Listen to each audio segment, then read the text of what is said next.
One good thing about August is we know that the NFL regular season is fast approaching, which means that you get some preseason football that starts to wet your whistle a little bit. And for all of you, because you know you're addicted to it, it means you get to talk about and watch some Bears football. And I'm sure a lot of you, just like myself, were kind of mildly to moderately disappointed when you found out that the Bears were going to sit so many starters Saturday night.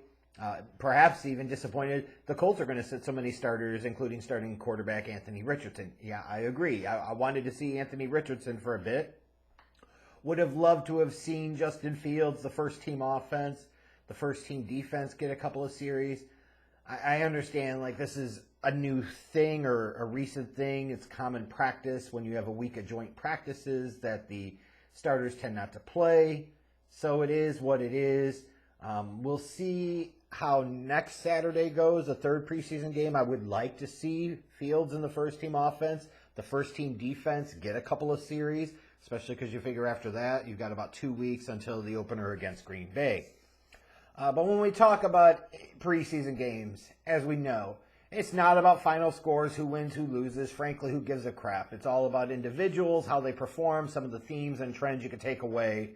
And, you know, there's certainly a number of players of interest worth watching during last night's game. I'm going to start with the quarterback position because it's another week and it was another bad performance, another bad game for P.J. Walker.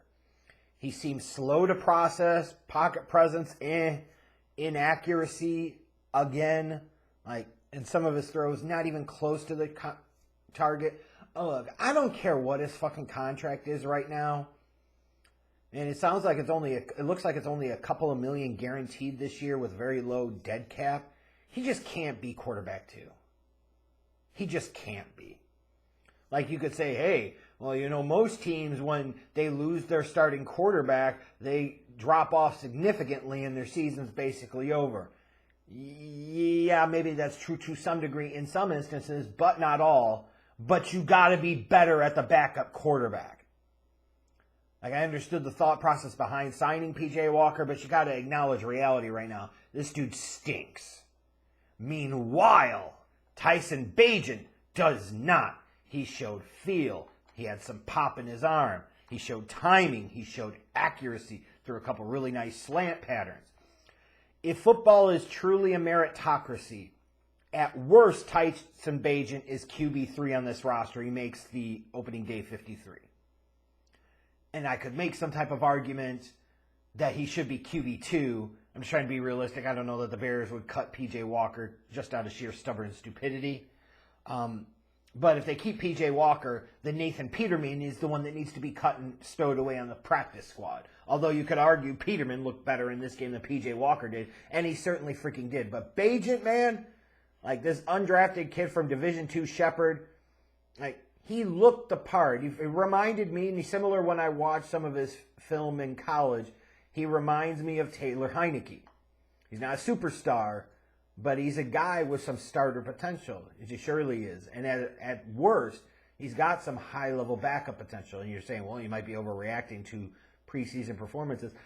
That might be true, but I looked at P.J. Walker. I looked at Tyson Bagent. There's no way you can tell me that it's anything close to the same, and it's not like Walker was going up against all of Indy's starters on defense and Bagent was going against fourth stringers here. They were going against similar levels of talent. And the difference was striking. It's Tyson Bagent's season, damn it. He should be QB2. And maybe the fact that he played before Peterman in this game is a reflection of the fact that the coaching staff at least views him as quarterback 3. And if they do, then they're thinking about it right. Although he should be probably QB2. Because, yeah, like, Bagent was the best quarterback on the field for the Bears yesterday. And Nathan Peterman was second, and it wasn't even close. Like, that's how far back P.J. Walker was. He stinks. Like, if you're expecting me to believe that in a pinch, P.J. Walker could come in and help the Bears win games, you're asking an awful, awful lot right now. Now, in terms of other positions, because it's not just about the Tyson Bagent experience. There are other guys that certainly merited watching for the Bears last night. You could tell Roschon Johnson just has the best set of skills in the Bears running back room, which is a good running back room, by the way. He should be running back 2 to start the season. He just should be. No offense to D'Onta Foreman, but Roschon just brings more to the table. And you're saying, well, he should be running back 1 over Khalil Herbert. It may be in due time, but for now I'm comfortable with him being running back 2, but he needs to be running back 2. Like, you watch Roschon, you see the flashes you saw at Texas. Tyreek Stevenson had a kind of game.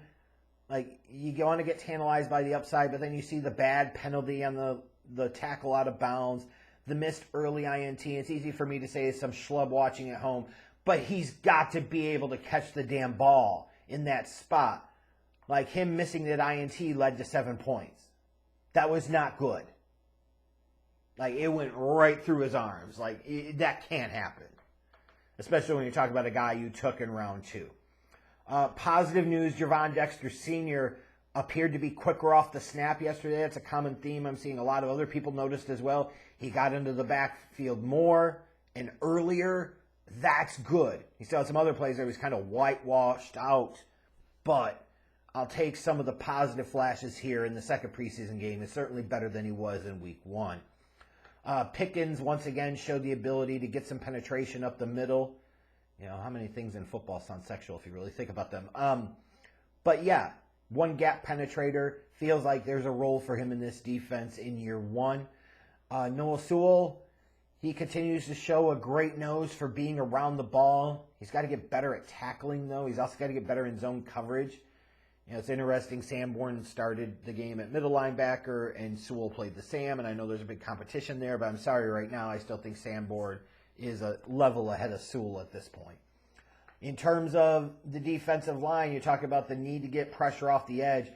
Rasheem Green did nothing again. Dominique Robinson, as far as I can recall, did nothing again. Meanwhile, Terrell Lewis and Travis Gibson did. They're the ones generating pressure off the edge.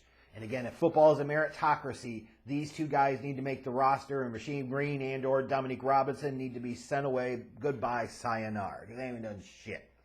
7th round pick Travis Bell had some flashes, certainly going to be worthy of stowing on the practice squad, and who knows, maybe he could be a guy that could contribute in the rotation in 2024. I've liked some of the pop that I've seen from him.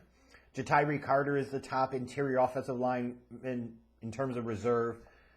There's no question about that. Leatherwood's showing some progress. Like, he definitely looks better than he did last year, so that's encouraging. I'd assume both will make the 53-man roster. Carter certainly will, for sure. Darius Fountain over Equinemius St. Brown all fucking day. Like, if we're talking about 6 wide receiver, yeah, Dante Pettis can catch punts, but he can't do shit with them. So what? And, like, Fountain versus EQ St. Brown. St. Brown in this game didn't get separation, had a bad drop early. Fountain got some separation, had the touchdown. Like, I'm just looking at these 2 guys and I'm saying, how could you look at EQ St. Brown? Oh, he's really good as a blocker. St. Brown's going to be like wide receiver 6. He gives a shit about his run blocking at that point. Fuck that. Give me the guy with more upside as a pass catcher. That's Fountain all day long. Adrian Colbert was terrible in this game. So if you're looking at him as being like a backup safety, like, that's one of the spots on this roster that I look at right now, and I say, you've got Jackson, you've got Brisker, your starters are pretty solid. Elijah Hicks is okay, and then after that, the safety depth really drops off on this team. So I'd be lying if I said that wasn't a concern for me. Just as well with the trenches on both sides of the ball. I'm concerned a little bit about the depth. I just am. Getting any notable injuries there, it could be a bad spot that the Bears are in again. But anyways, you know, there wasn't a lot of fun to be had in this game, especially once Tyson Bagent went out. That was the story of the day. He looked legit. He looked like he belonged in the NFL. P.J. Walker barely looked like he belonged in the XFL.